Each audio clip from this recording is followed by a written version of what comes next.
Здраво и добро дојдовте во уште едно видео, каде што ова видео ќе говориме за жолтица или позната исто така како иктерус или на англиски джондис.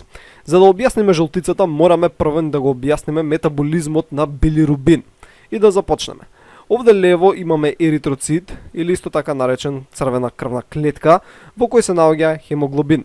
Главната улога на хемоглобинот е транспорт на кислород, но има и некои други помали улоги.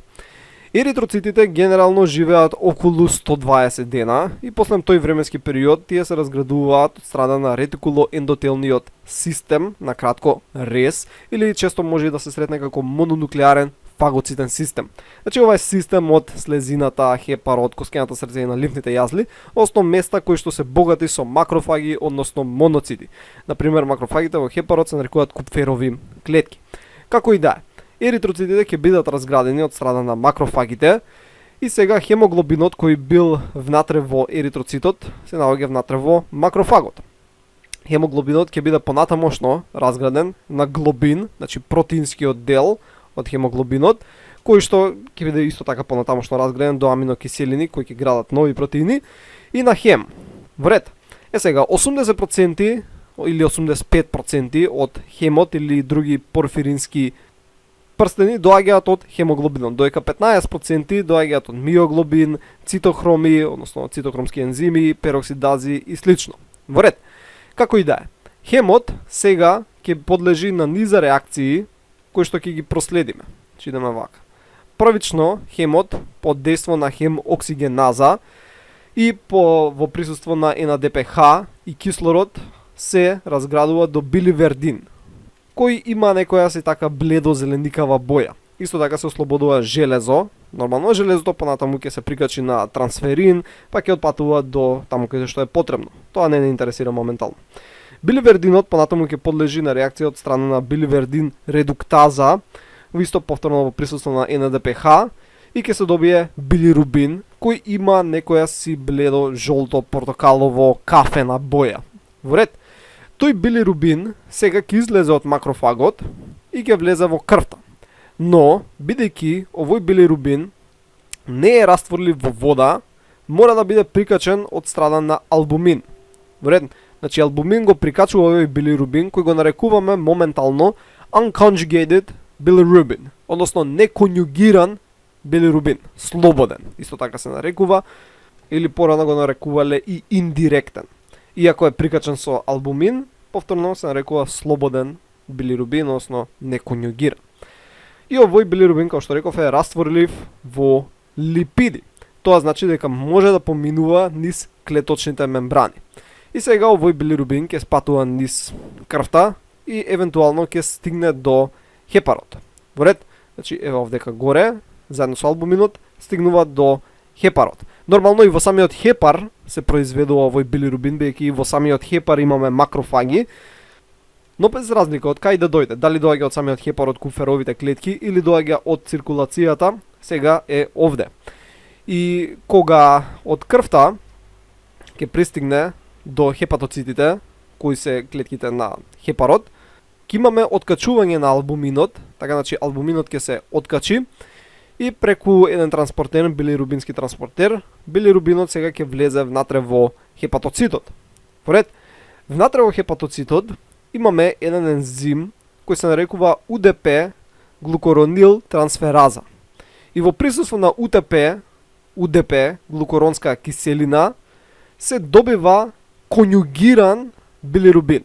Вред, значи на неконјугираниот билирубин му се прикачува глукоронска киселина, може да се прикаче една или две, зависно од тоа се добива билирубин моноглукоронид или диглукоронид. Вред, значи некојаш може да се прикачи една глукоронска киселина, некојаш две глукоронски киселини. И сега добиваме conjugated bilirubin, односно конјугиран. Сега, овој конјугираниот е растворлив во вода. Значи сега не мора да него да се прикачува албумин за да може да патува низ течностите. И од кој ќе се добие тој конјугиран билирубин, тој излегува преку МРП2, што е канал, всушност е целото име Multi-Drug Resistant Protein Transporter. Океј, како и да е, ќе искочи и влегува сега во жолчните канали. Океј. И сега така од жолчни канали ќе отпатува, прави низ интрахепатични па екстрахепатични, ќе отпатува до жолчното кесе. Сега овој конјугираниот, значи билирубин, се наоѓа во жолчно кесе, тука се наоѓаат и многу други, така жолчни соли, пигменти и така натаму. Сега, да речеме дека јадеш нешто, главно некоја мрсна храна, и ќе треба да се ослободат жолчните сокови. Во ред, значи внатре во жолчно кесе, со сите жолчни сокови се наоѓаше и овој конјугиран билирубин. Кој ќе се ослободи, првично нели во дуоденумот, тој под дејство на ентероцитите, значи клетките на цревото, исто така и под дејство на цревната микрофлора, има ензими, бета-глуконозидази од страна на овие бактерии, кои конјугираниот билирубин ќе му ја отстранат, така, значи ќе ја отстранат глукоронска киселина и ќе се добие уробилиноген. Вред, значи тој уробилиноген понатаму повторно ќе подлежи на реакции, каде што ќе се добие стеркобилиноген, па на крај стеркобилин. Така, значи овдека стеркобилин. Првично се добива стеркобилиноген, па се добива стеркобилин. И овој стеркобилин главно ја дава бојата на фецесот, така, значи некоја си таква кафена, темно кафена боја. Сега, интересно е дека не целиот уробилиноген преминува во стеркобилин.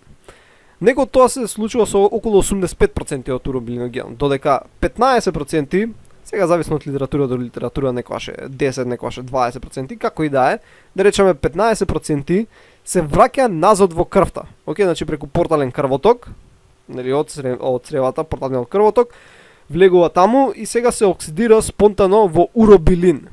Вред. И овој уробилин повторно циркулира, дел иде повторно назад до хепарот, каде што се врти истиот циклусот поново, но дел се исфрла и преку бубрезите и тоа всушност ја дава генерално жолтата боја така на урината. Исто така овој уробилин и неконјугираниот неконјугираниот билирубин ја даваат исто така и бојата на модриците, така например се удриш некогаш, е пречено или ќе биде виолетова или испукани крвни капилари, но со тек на време ќе се направат некои жолти концентрични портокалови кругови и тоа всушност потекнува од овој уробилин и од неконјугираниот билирубин. И во тек на целиот овој процес постојат многу места каде што можеме да имаме проблем. Во ред. Но за сега главно што требаше да запамтите е дека конјугираниот е растворлив во вода, овдека при трансформација на неконјугиран во конјугиран имавме ензим кој се нарекуваше УДП, глукоронил трансфераза, или може да се бележи УГТ на кратко. Исто така дека неконјугираниот билирубин е растворлив во липиди.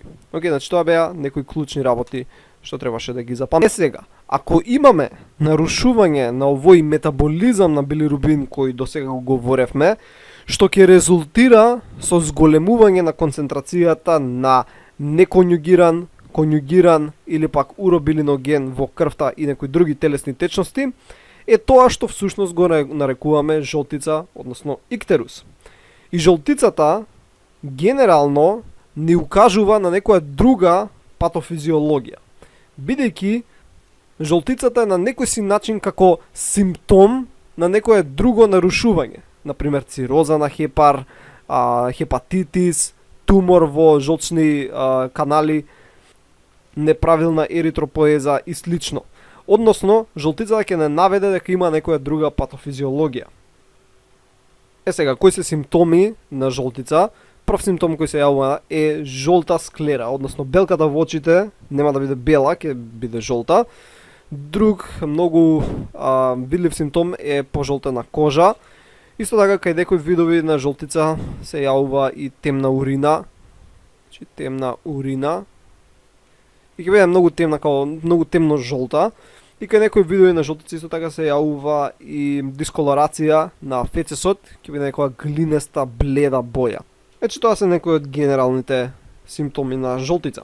Сега постојат повеќе класификации, така повеќе поделби на жолтица, но спрема причинителот можеме например да ги поделиме на 4 вида: хемолитичка жолтица, обструктивна, хепатоцелуларна и функционална.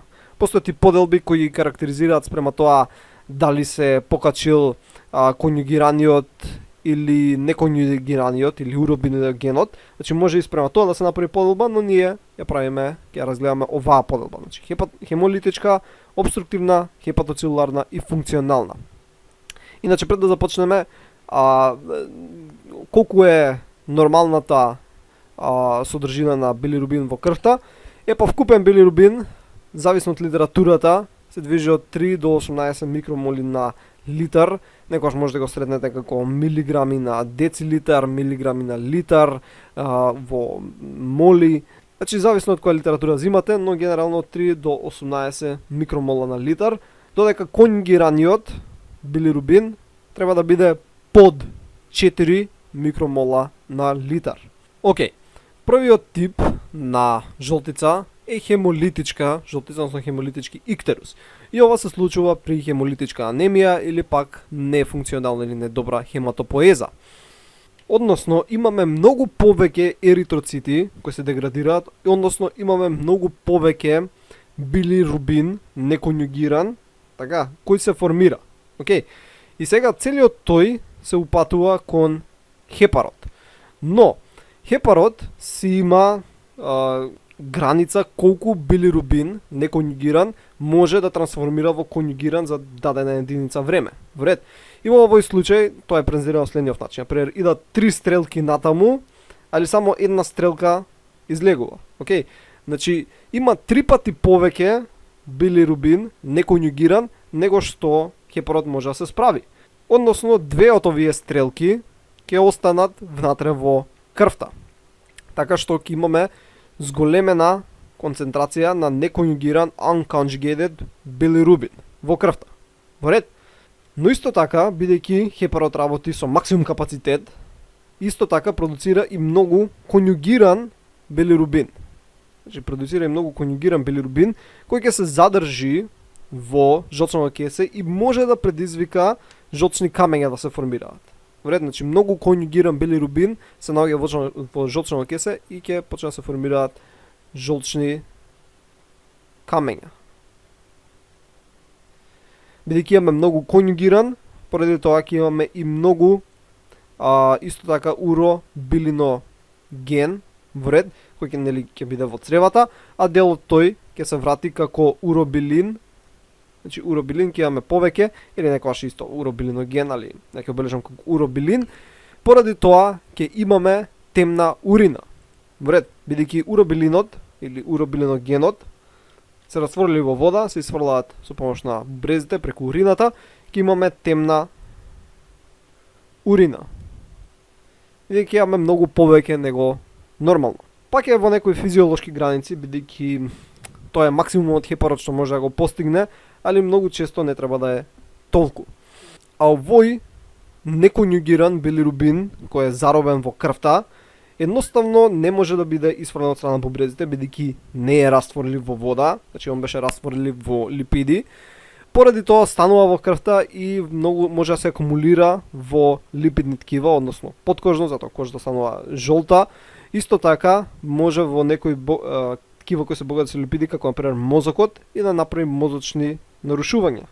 Овде десно, сега ќе идеме на една слика каде што ќе го објаснам истото, само што можеби ќе ви биде поедноставно. Доаѓа така нормално неконјугиран билирубин, влегува во хепатоцитите, обработен е, така значи се добива конјугиран билирубин, иде во жолчни канали и се врти циклусот. Па сега доаѓа многу неконјугиран билирубин, значи многу. Но, без разлика колку и да доаѓа, хепарот си има одреден лимит. Така, например, замислете си како шалтер и сега на шалтер, тој таму што работи, може да заврши со работа еден човек на минута. Така, без разлика колку гужва ќе се прави позади шалтерот, пак само еден човек ќе помине на минута. Така што иако имаме многу неконјугиран, така има многу неконјугиран, само малку од тоа ќе стане конјугиран и ќе си го продолжи патот. Вред, без разлика што има многу. И тој вишокот ќе остане заробен во крвта и како што реков, ќе се акумулира во ткива кои содржат многу липиди, главно во мозокот и подкожно ќе добиеме жолта боја на кожата. Значи ова е при хемолитички иктерус, односно хемолитичка жолтица. Да видиме кај обструктивна. Кај обструктивна жолтица, само тој ми ни кажува што е проблемот, имаме обструкција на некој од патиштата, главно на жолчните канали. И може да биде на интрахепатични или екстрахепатични жолчни канали. Како и да е, имаме застој. И ова може да биде предизвикано од страна на жолчни камења или пак тумори. Сега, ако има застој, тоа значи дека конјугираниот билирубин не може да излезе од хепарот, така? И се собира многу конјугиран и тој ќе почне да се враќа назад. Значи ќе почне да се враќа назад во крвта конјугираниот, бидејќи ќе се направи многу голем притисок. И сега внатре во крвта ќе се зголеми, значи конјугиран билирубин и неконјугиран билирубин. Бидејќи нема да може оптимално да функционира хепарот и дури нема ни толку да се прави конјугиран, така што и неконјугираниот ќе биде зголемен. Конјугираниот билирубин, бидејќи е растворлив во вода, ќе може да биде филтриран од страна на бубрезите и да биде испрлен со помош на урината, поради тоа урината ќе има темна боја. Така, значи темна урина. Поради конјугираниот билирубин, кој што, нели, сега е внатре во крвта, бидејќи се враќа. Но немаме уробилиноген, односно уробилин. Зошто? Бидејќи за да добиеш уробилиноген требаше конјугираниот билирубин да стигне, нели, до цревата. Но бидејќи имаме застој, не може да стигне. Така, има тука застој, не може да стигне. Поради тоа нема уробилиноген и фецесот ќе биде многу блед, бидејќи нема да се направи стеркобилин. Така стеркобилинот го даваше бојата. Фецесот нема да се направи, фецесот ќе биде многу блед, ќе има некоја како глинеста боја, таква бледо жолта. Во ред. Сега ако отидеме вдека десно, повторно на истата слика, и ставиме тука некаква обструкција, така значи може би тумор, жолчен камен, како и да е, ќе почне вдека да се создава многу голем притисок. Така значи ќе имаме многу од конјугираниов, али не може да помине и само се собираат течности кои доаѓаат од сите места и само расте притисокот. Океј, толку многу ќе порасне притисокот што течноста, значи жолчните сокови, значи тука има соли, има холестерол, има киселини и така натаму, ќе почне да се враќа назад. Поради многу голем притисок ќе почне да излегуваат жолчни канали, така што ќе помине помеѓу тесните врски од хепатоцитите и ќе стигне до крвта. Во ред. И сега во крвта се враќа назад конјугираниот билирубин, но исто така се враќаат и некои жолчни соли, жолчни киселини, холестерол и така натаму, што прави дополнителни проблеми. Значи ова ќе предизвика чешање,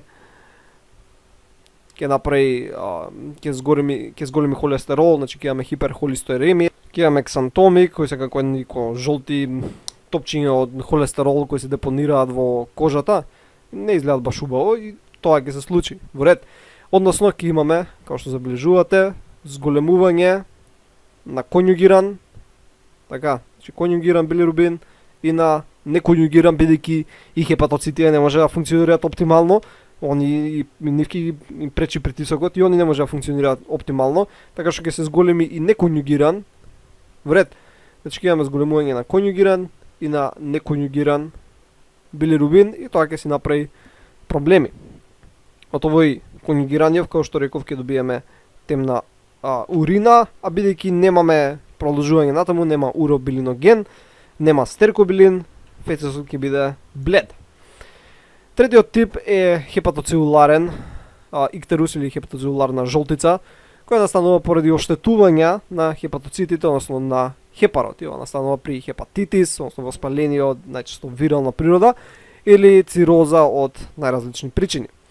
Кога имаме оштетени хепатоцити, едноставно немаме оптимално конвертирање на неконјугиран во конјугиран.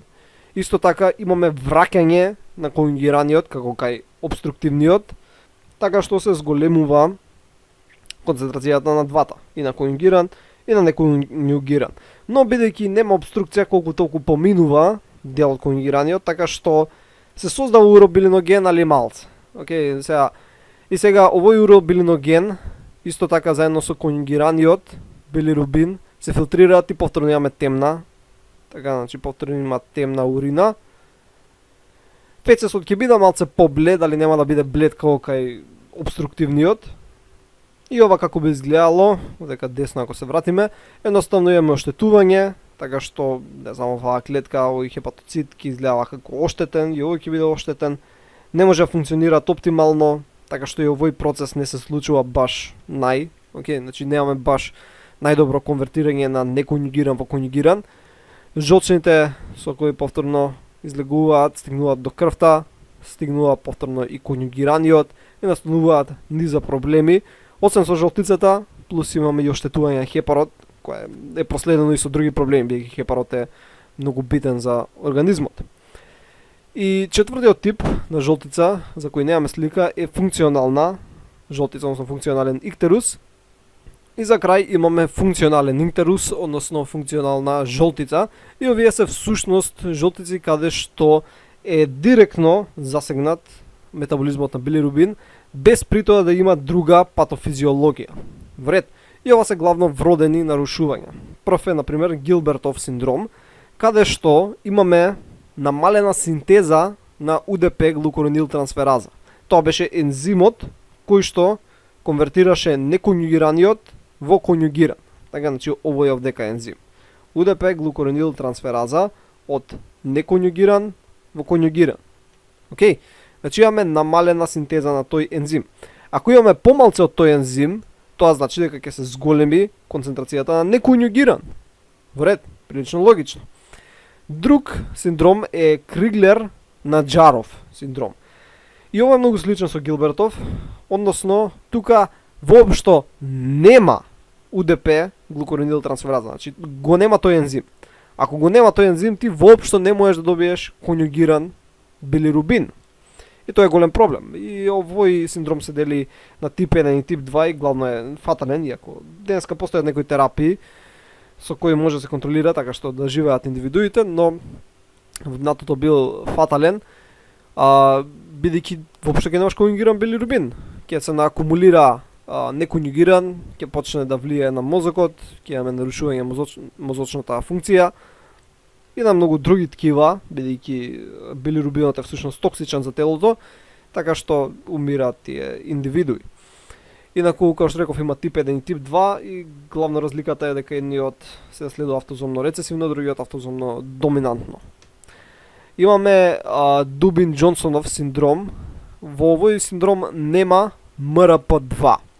Сега ова беше еден протеин кој што, повторно се вратиме овдека, служеше за транспорт на конјугираниот билирубин внатре во жолчни канали. Ако го нема, тоа значи дека конјугираниот не може да влезе во жолчни канали и да стигне до жолчно кесе и мора да искочи низ еден друг канал кој се нарекува МРП3, односно протеин кој го транспортира. Но МРП3 не го носи во жолчни канали, него го носи назад во крвните садови, до синусите, каде што ќе биде сега зголемена концентрацијата на конјугираниот во крвта. Океј, и тоа е повторно проблем. Значи имаме зголемување на концентрацијата на конјугиран во крвта, бидејќи го нема МРП2. Постои еден иктерус кој се нарекува јувенилен или неонатален, кој што се јавува кај бебиња, бидејќи бебињата кои ќе се родат, на почеток имаат многу малку од овој ензим УДП глукоронил трансфераза, така што не може да го конвертираат целиот неконјугиран во конјугиран и поради тоа се акумулира. Сега штетно е кој ќе се акумулира во мозокот, особено кај бебиња кои што сега се оформуваат и се јавува едно заболување керниктерус. Океј, може да биде фатално, но се третира генерално со светлина, што е малку чудно, но светлината одредена брана должна влијае на молекулата од билирубин, така што ја прави во друга форма која не е толку штетна. Значи не интересира тоа толку, но генерално овие 4, има и многу други синдроми, се функционална жолтица. Океј, каде што имаме директно нарушување само на метаболизмот на билирубини, без некоја друга патофизиологија.